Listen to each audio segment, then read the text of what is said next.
राजधानी दिल्ली में G20 summit का आयोजन होने जा रहा है, जिसको लेकर के तमाम तरह की तैयारियां की गई हैं। विश्व के बड़े बड़े नेता इस सम्मेलन का हिस्सा बनने वाले हैं और क्या कुछ खास होने जा रहा है समिट को सफल बनाने के लिए, इसी को लेकर के बीजेपी नेता विजय जॉली से खास बातचीत की है हमारे संवाददाता नितिन धीमान ने।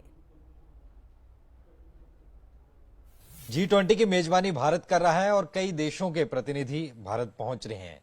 किस तरीके का प्रारूप रहेगा और कितना इंपॉर्टेंट होता है फॉरेन्स के साथ डायलॉग्स करना। मेरे साथ भारतीय जनता पार्टी के पूर्व संयोजक हैं ओवरसीज कमेटी के विजय जॉली। कई देश घूमा है, कई संयोजक रहे हैं, तो ये बता पाएंगे। जॉली जी, आप तो काफी कंट्रीज घूमे हैं, G20 दिल्ली में हो रहा है, खासकर क्या कहना चाहेंगे? देखिए, G20 विश्व के 20 शक्तिशाली देशों का एक विशाल समूह है और वासुदेव कुटुंबकम, एक पृथ्वी, एक परिवार और एक भविष्य की अवधारणा के साथ इस वर्ष भारत इसकी मेजबानी कर रहा है, जिसमें अनेक देशों के राष्ट्राध्यक्षों, प्रधानमंत्रियों, वित्त मंत्रियों और केंद्र बैंकों के गवर्नर इसमें आमंत्रित हैं। और सदस्य देशों में अर्जेंटीना, ऑस्ट्रेलिया, ब्राजील, कनाडा, चीन, यूरोपीय संघ, France, Germany, Bharat, Indonesia, Italy, Japan, Mexico, रूस, सऊदी अरेबिया, दक्षिण अफ्रीका, दक्षिण कोरिया, यूनाइटेड किंगडम व संयुक्त राज्य अमेरिका शामिल हैं। स्पेन इसके अंदर एक विशेष आमंत्रित देश के नाते उपस्थित रहेगा। और ये गौरव की बात है कि भारत के प्रधानमंत्री नरेंद्र मोदी जी G20 सम्मेलन के अध्यक्ष हैं और इसकी मेजबानी दिल्ली में हो रही है।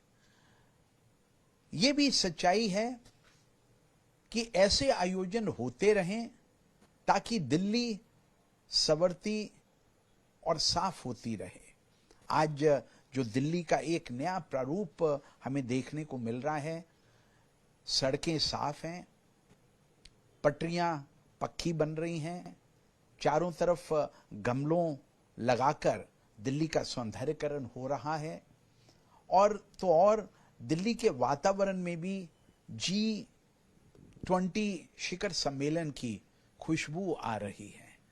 हमारा यह मानना है कि वैश्विक समस्याओं के साथ G20 सम्मेलन के माध्यम से वैश्विक आतंकवाद का खात्मा हो, पर्यावरण व जलवायु समस्या और इसके संरक्षण की उच्च बने, कृषि, संस्कृति, आपदा जोखिम में कमी, शिक्षा, रोजगार, ऊर्जा संवर्धन, व्यापार, निवेश व पर्यटन को बढ़ावा देने के साथ साथ महिला सशक्तिकरण और डिजिटल तकनीकी प्रणाली को भी इस G20 शिखर सम्मेलन के माध्यम से बल मिलेगा। ऐसे अंतर्राष्ट्रीय आयोजन बार बार, अनेकों बार दिल्ली में होंगे तो दिल्ली भी लाभान्वित होगी, दिल्ली भी स्वस्थ होगी, दिल्ली भी सुगढ़ होगी और दिल्ली का वातावरण भी सुधरेगा। आप तो फॉरेन अफेयर आपने देखा है तमाम।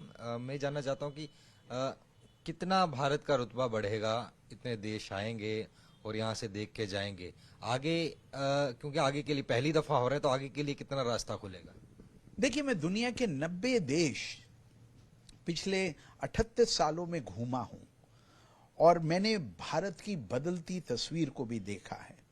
पहले अगर हम कहते थे किसी विदेशी धरती के ऊपर कि हम भारत से आए हैं, तो नाक और मुंह सिकोड़ते थे उनके अधिकारी।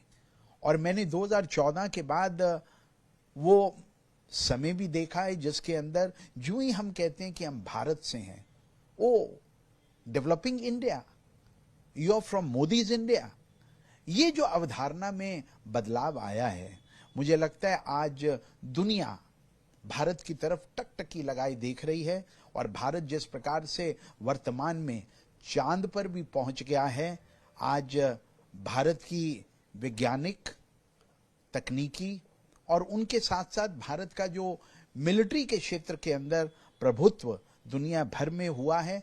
पहले हम भारत के अंदर विदेशों से हथियार मंगवाते थे, अब भारत में बने हुए मेक इन इंडिया के हथियार हम विश्व को सप्लाई करते हैं।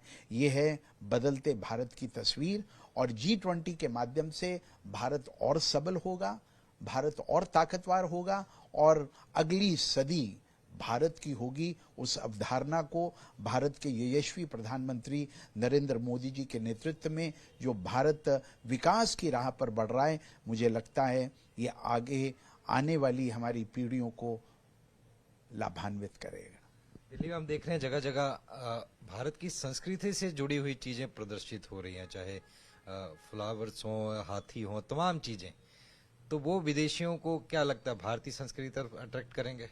देखिए, G20 शिखर सम्मेलन की मेजबानी करते हुए जो एक महत्वपूर्ण निर्णय लिया गया, भारत की सांस्कृतिक परंपराओं को, चाहे वो बौद्ध की प्रतिमाओं के माध्यम से हो, चाहे नटराजा की बड़ी मूर्ति लगाकर हो, चाहे दिल्ली की सड़कों के किनारे सौंदर्यकरण के साथ साथ हाथियों की, घोड़ों की और भारत की सांस्कृतिक धरोहर को प्रदर्शित करने की बात हो।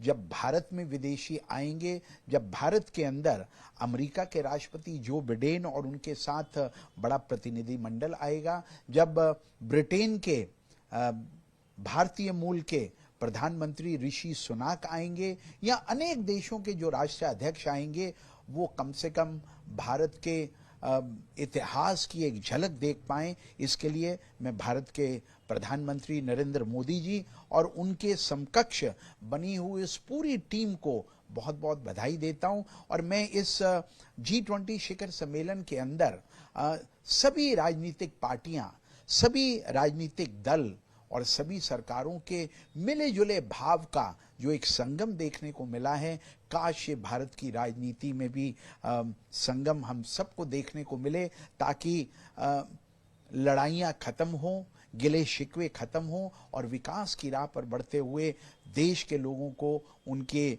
जीवन के अंदर आमूलचूल परिवर्तनों के लिए सभी लोग हाथ से हाथ मिलाकर अपना योगदान दें, ऐसी मेरी आशा है। बात करने के लिए थे विजय जॉली, जिन्होंने G20 को लेकर तमाम मुद्दों पर हमसे खास बातचीत की। दिल्ली से कैमरामैन आदित्य के साथ नितिन धीमान, MS1।